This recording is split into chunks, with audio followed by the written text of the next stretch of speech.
अंजुमन तरक़ी पसंद मुसनफ़ीन टंडो मोहम्मद ख़ान आऊं कॾहिं कॾहिं मूंखे फ़ख़्रु थींदो आहे त अंजुमन तरक़ी पसंद मुसनफ़ीन जो टंडे मोहम्मद ख़ान में बानीकार आऊं आहियां ऐं पहिरियों आर्गनाइज़र बि आऊं आहियां। तो लाज़मी ॻाल्हि आहे जेके जिन शयुनि जो माण्हू बुनियादु विझंदो आहे उनजी मुकमल वारसी ऐं मालिकी करणी पवंदी आहे। या सिंधी में चवंदा आहिनि माण्हू अहिड़ो ॿार ई न खणे जो तोड़ ताईं न पुॼाए सघे। पोइ कोशिशि करियूं पिया त जेतिरो बि पंहिंजो वसे वित आयर आहे हुन सिलसिले खे मोहबतनि जे काफ़िले खे वठी हलिजे, सभिनी दोस्तनि खे गॾु खणी हलिजे। उहो ई सबबु आहे जो असां अंजुमन तरक़ी पसंद मुसनफ़ीन ऐं सिंधी अदबी संगत जी जेका कोआर्डिनेशन अहिड़ी ठाही आहे जो उहो सिंधी अदबी संगत जो प्रोग्राम हुजे या अंजुमन जो प्रोग्राम हुजे सॼी सिंध में, बल्कि अंजुमन जे हवाले सां आउं सम्झां थो सॼे मुल्क में असांजो हिकिड़ो पॉज़िटिव मैसेज कन्वे थिए थो ऐं उनजो वॾे में वॾो मिसाल ऐं वॾे में वॾो जेको असांखे रद्दअमल ॾिसण में आयो सभिनी दोस्तनि खे ख़बर हूंदी त अंजुमन तरक़ी पसंद मुसनफ़ीन सिंध जे तरफ़ां टंडो मोहम्मद ख़ान चैप्टर खे बहितरीनु कारकर्दगी ते रात खे ॾिनो कराची में गुलशन कलमती कॉन्फ्रेंस में मिलियो असांखे। ऐं उन समूरी महिनत में असां सभिनी दोस्तनि जी गॾियल हिकिड़ी महिनत आहे, काविश आहे, जंहिंजा असांजा मेन पाया जेके आहिनि डॉक्टर जमाल ऐं साईं एजाज़ जिसकाणी, आशिक़ गाहो, ॿिया सभु दोस्त जिन जूं हिन समूरे सफ़र में काविशूं शामिलु रहियूं आहिनि। असांजी कोशिशि इहा रही त अदबी संगत जो जेको हिकिड़ो अदबी क्लासनि वारो सिखण ऐं सेखारण वारो जेको सिलसिलो उनखे बि पंहिंजे लवाज़मात समेत बरक़रार रखिजे ऐं अंजुमन तरक़ी पसंद मुसनफ़ीन जो जेको आहे ॿोलियुनि जी वुफ़त वारो जेको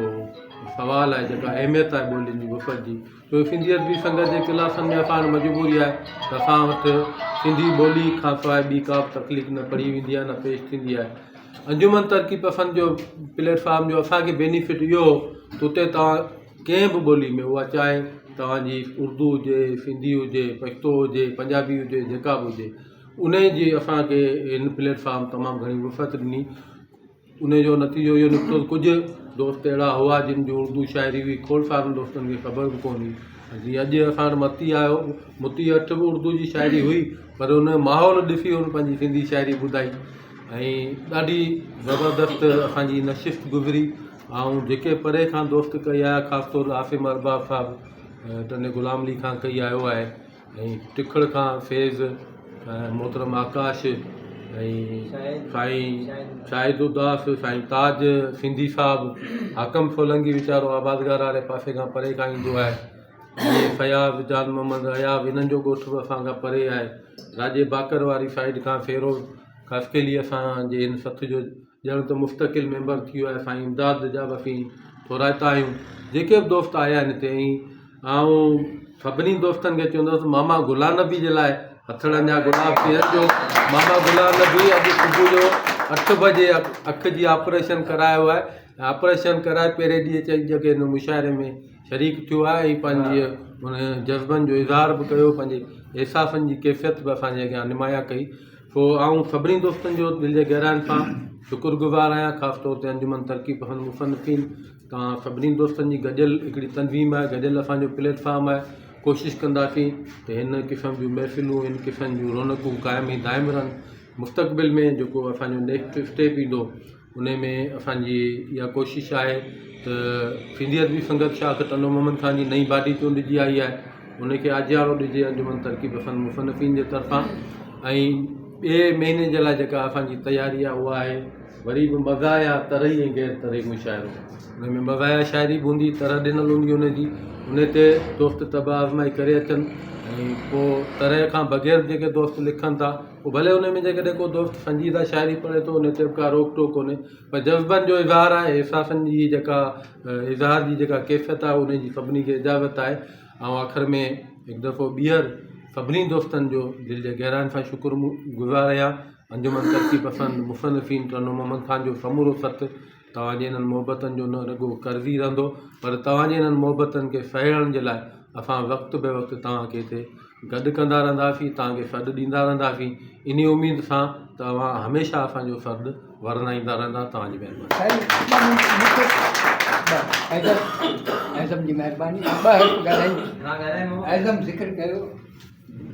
दिलि त चाहींदी आहे घणी कुझु जेको कुझु इज़हार हुजे जेको कुझु ॻाल्हाइजे अंदरि जो आतिश फिशा आहिनि अंदरि में हर इंसान जे अंदरि में कुझु आतिश फिशा हूंदा आहिनि जेके उथलंदा ऐं फाटंदा बि आहिनि कॾहिं कॾहिं जेको आहे त मुंहिंजी बि दिलि चयो पिए ऐं ज़िक्र कयो त भई हीअ ऑपरेशन थियो पर हाणे ऑपरेशन जो पस मंज़र आहे उन पस मंज़र खे बि इज़हार मुंहिंजे लाइ जेको सो ज़रूरी आहे ऐं आयुसि बि इन करे मुंहिंजो जेको आहे सो वञा ऐं उन मुंहिंजे मौसम जा थोरा मञा जंहिं मुंहिंजे लाइ जेको आहे सो कल्ब कशालो कयो ऐं हलियो मूंसां गॾु बज़ार ते ख़ुदि हुते मिलियो हैदराबाद में डॉक्टर वटि हलियो मूंखे हितां वठी वियो पंहिंजी गाॾियुनि में हुते डॉक्टर सां मिलायूं हीउ इंतिहाई महांगो ऑपरेशन हो जेको हज़ारनि में लखनि ताईं ते वञी पहुतो जेको आहे सो डॉक्टर जी महिरबानी डॉक्टर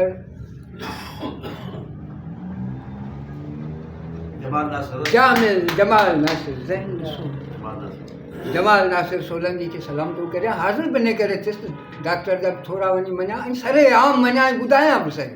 त डॉक्टर जे वजूद में हिकिड़ो एॾो इंसानु आहे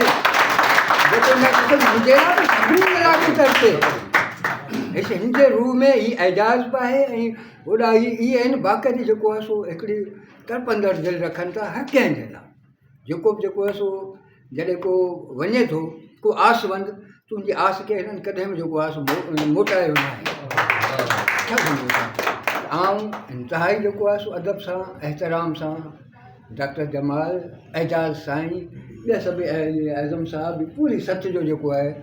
सो थोराइतो आहियां ऐं आयुसि इन करे ऐं सुभाणे वरी जेको आहे सो हिन जी उहो थींदी आहे उहो वापसी थींदी इन करे ऐं वरी बि जेको आहे सो